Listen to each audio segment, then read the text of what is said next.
Assalamualaikum warahmatullahi wabarakatuh. Nepangkeun nami abdi Nabila Amelia Putri, yuswa abdi 17 tahun, abdi medal ti Pacitan kaping 3 Oktober 2002. Abdi sakola ti SMA Negeri 1 Cibarusah. Abdi hoyong ngajelaskeun sakedik perkawis Biantara.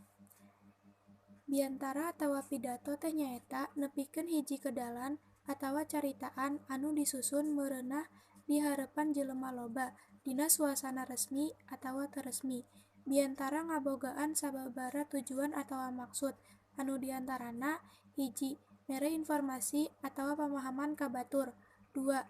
Pangaruhan batur sangkan daek milu kana kahayang anu nepikeun biantara.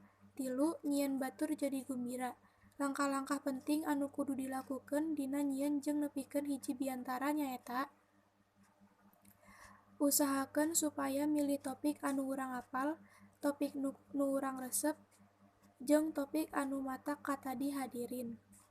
Susun teks biantara jeung apalkeun eusina. Terapkeun unsur taman, nyaeta tatak nyaritana, aktual temana, munel eusina, halus basana, jeung ngandung wirahma. Usahakeun supaya eusi biantara ulah panjang teuing. Jenis-jenis atawa macem-macem biantara.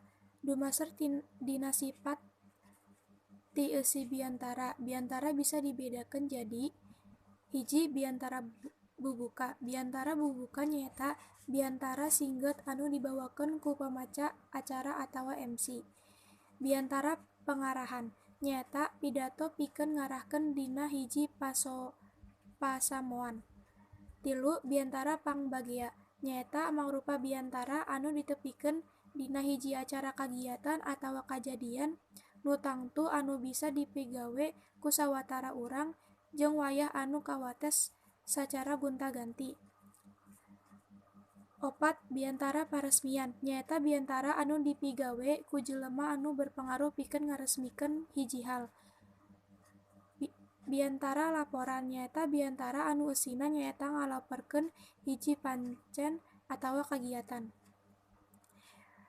Biantara pertanggungjawaban nyaeta biantara anu eusina hiji laporan pertanggungjawaban. Struktur biantara. Struktur biantara aya bubuka, eusi, jeung panutup. Sekian dari abdi.